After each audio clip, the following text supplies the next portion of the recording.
Somebody once told me the I may sound creatively bankrupt, but I once again am going to talk about an era of DreamWorks animation. If you don't like me doing this and want me to do other stuff, let me know. So I'm going to talk about when DreamWorks was for the adults. Minor spoilers. If you ever watched Shrek, did you realize how much adult humor was put in? Like that Lord Farquaad was compensating for something. That's because Shrek was 100% made for adults first, or maybe teens. Kids second. That is why they put in pop culture, those rock songs, and the idea of an ogre being the protagonist.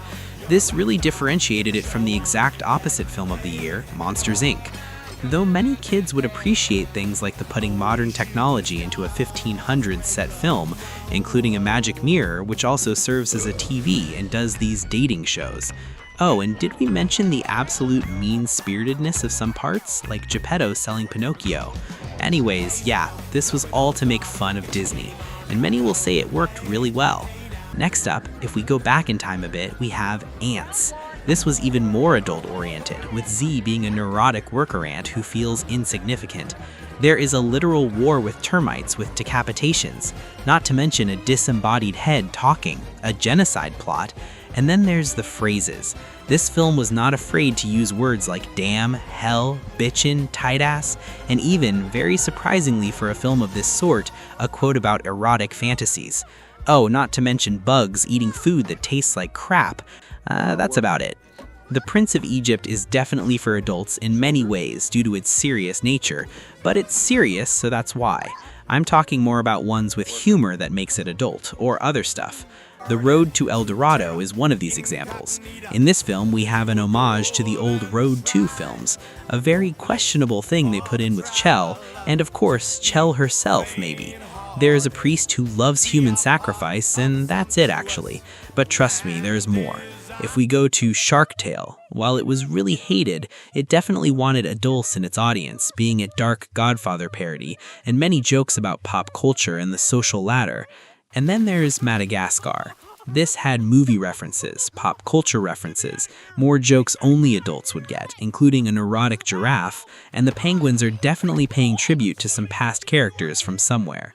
Then Over the Hedge satirizes the suburban life, consumerism, the HOA ladies, more pop culture, and a bunch of phrases once again adults will love, including You're the Devil, though this one has slightly less adult themes all in all perhaps. Flushed Away has multiple jokes making fun of the French, Americans, and perhaps the British themselves, as well as just many jokes for adults in general. Bee Movie, once again with a bee who decides to sue the human race for taking the bee's honey, including a whole court drama.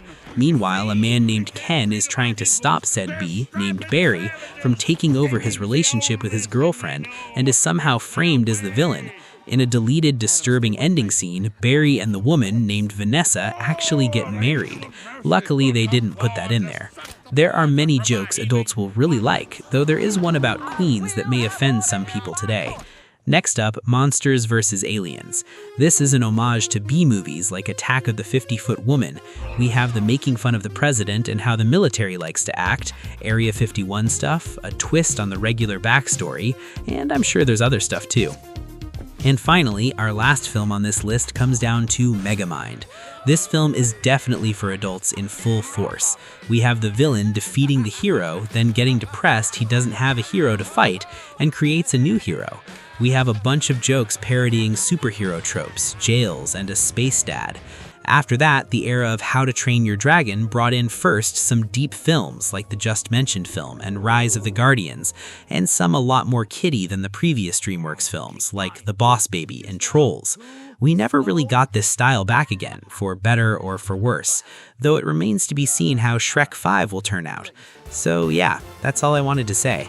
I really am going to get to doing movie reviews this month, but until then, this is what you got. Subscribe if you want.